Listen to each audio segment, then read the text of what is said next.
most people are all right, really. You know, normal.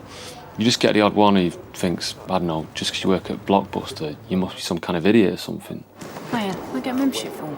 Yeah. Do you want to just come over here?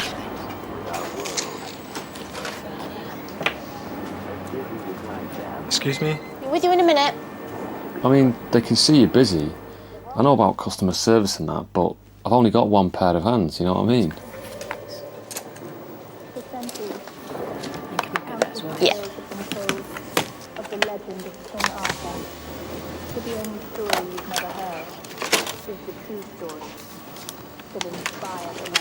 Okay, it's $3.75 then. Thank you. Cheers. Cheers. Coming out tonight. Where are you going? I told Rob I'd meet him in the Brewers. No, I was going to beer with Steve. Excuse me? Yeah. Okay, there's an outstanding fine on that of $3.80. For what? Runaway jury brought back 2 days late. When was that? Took it out on the 12th and brought it back on the 16th. That's not mine. I wasn't even in the country on the 12th. Someone must have used my details. We wouldn't release a film without either a membership card or some kind of ID. You're calling me a liar? No, I'm just saying it's very unlikely that... You're calling me a fucking liar? No, look, it's just what it says on the computer. Oh, the computer's wrong, mate. Look, it's just, if you pay the fine, I can release the film. It's not my fine.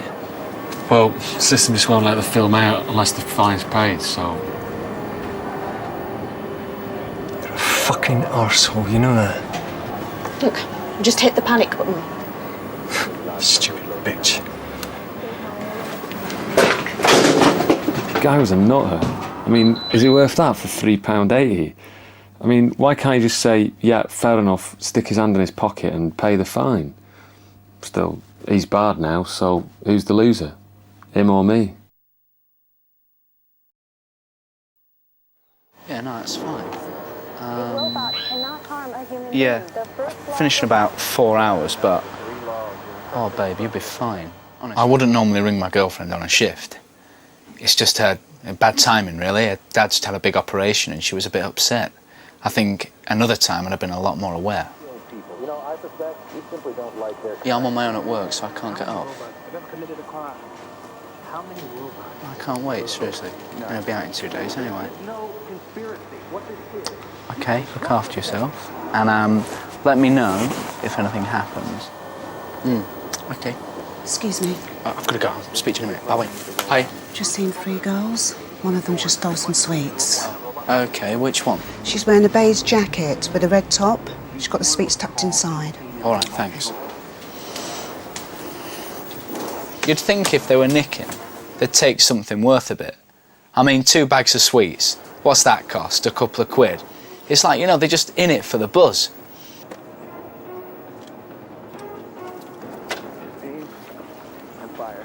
Right, come on, give it back. Get off me, dickhead! Oi, come back, you look! Oi, no! You don't want them to get away with it, do you? It's my shift and I'm, like, responsible. I thought, you know, if I could just stop them. Are you okay? Yeah, thanks. And the police said I could have been done for assault just for grabbing that girl. How stupid is that?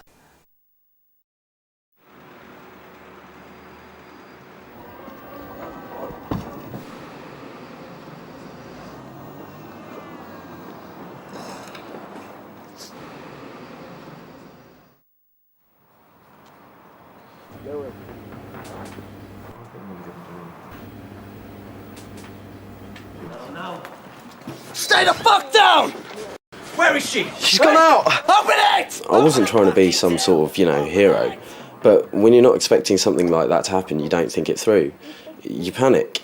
You think, I'm responsible for the store, how do I stop them? You don't think, shit, that armed robber's going to get pissed off if I tell him I'm on my own and he finds out I'm not. Do you want a fucking deal? Open it! I know I could have handled it better. Stay there! Well, it all went so fast. I mean, I came out and there was a man pointing a gun at me. I think my mind just went blank. I couldn't remember anything about them, what they said, anything. You fucking liar! Come on! Open the fucking other one!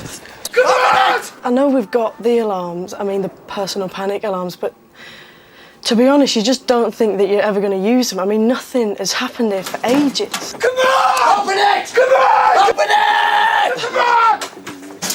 Come on, let's go! Go, go, go!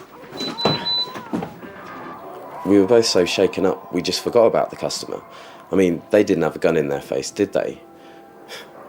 Can you believe he'd gone by the time the police turned up? You'd think he might want to make sure we were all right.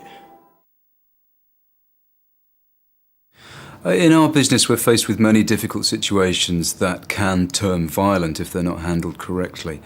What you've just seen are realistic reconstructions of actual events that have happened in Blockbuster stores. But don't worry, they are very rare, and with your help we can try to eliminate them altogether. So let's just review the scenarios again and try and identify some pointers that will help you if you ever find yourself in a similar situation. Awareness is the key to situations such as these. What do you feel Daniel's body language was demonstrating? And how do you think he could have behaved differently? You should always be aware of how many customers are in the store and how many require your assistance. Remember, your time should be dedicated to your customers, not your colleagues, as this often fuels their frustration.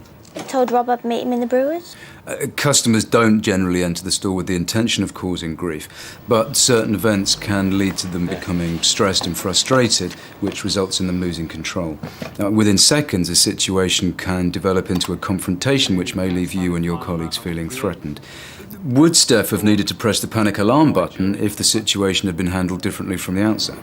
When was that? Took out on the 12th. Always try and acknowledge a customer's frustration. Listen to what they're saying and don't interrupt. Someone must have used my details. We wouldn't release a film without... Also, try and be aware of others who may overhear the conversation, which can prove embarrassing for both parties. And above all, don't take things personally. Calling me a fucking liar. Try using positive statements, such as, I see you have a small balance on your account having taken advantage of an extra night's rental, as opposed to using the word fine. If you paid a fine, I can release the film. It's not my fine. Where necessary, credit the balance on the account to avoid a customer becoming a serious threat to you and your colleagues. You're a fucking arsehole, you know that? Just hit the panic button. Danny asked who the loser was, him or the customer. Well, having viewed the incident yourself, how would you answer him?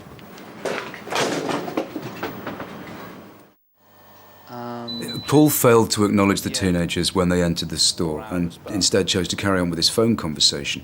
Now, wouldn't that have been the right moment to welcome the girls to the store, be on hand to answer any of their questions, or perform sales floor duties? This shows how opportunity can make a thief. Good customer service can deter theft and take away that element of confrontation. Trying to prevent a customer from leaving the store could result in a charge of assault or false arrest being made against an employee. Paul should never have confronted the teenagers based solely on an allegation from another customer. He was working alone and he confronted 3 individuals. Also, he seemed to be more concerned with the stock than his own personal safety. Are a couple of bags of sweets worth being assaulted for? And remember, our customer base includes people of all ages, including children. And it's our responsibility to ensure they have a safe environment in which to shop, as it can be very traumatic for any individual to witness a serious confrontation or assault. The store provides you with a safe environment in which to work. Once you leave the store to pursue someone believed to have stolen stock, you make yourself vulnerable. There could be others waiting outside ready to intervene, so don't ever leave the store. Paul was obviously so occupied with his domestic agenda that he forgot to change the CCTV tape when he got to work, which resulted in evidence vital to a police investigation being lost. Remember to always ensure your CCTV is working, the correct day and time is displayed, you've completed the daily log and reported any faults to your maintenance contractor. Stay the fuck down! Don't be a hero. If you're ever in the rare situation of a robbery, comply with everything a robber demands. See, I'm gonna fucking tell!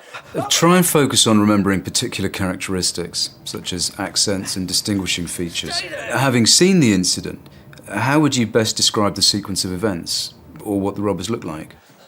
To help reduce the chance of a robbery in your store, always perform regular cash drops. Make sure counter hatches and doors are locked whenever they're not in use. For Blockbuster, it's never about the money, but the impact on the individual. If you've got personal panic alarms, make sure you carry them at all times and try to ensure high staff visibility wherever possible. Such a serious violation affects everybody differently. Now, there are no right or wrong ways of dealing with a situation like this, but some important actions do need to be taken. Staff should have secured the store immediately after the incident to preserve the crime scene. Take any customer or witness details, as they may have important information regarding the crime. We also need to ensure their well-being, as they've also experienced a very traumatic situation. Ensure you know where your panic alarms are situated and how to use them. Familiarise yourself with the information in the Safety at Work manual and any training DVDs. Finally, review the robbery do's and don'ts as displayed on your notice board. Above all, keep yourself, your colleagues and your customers safe by keeping a cool head.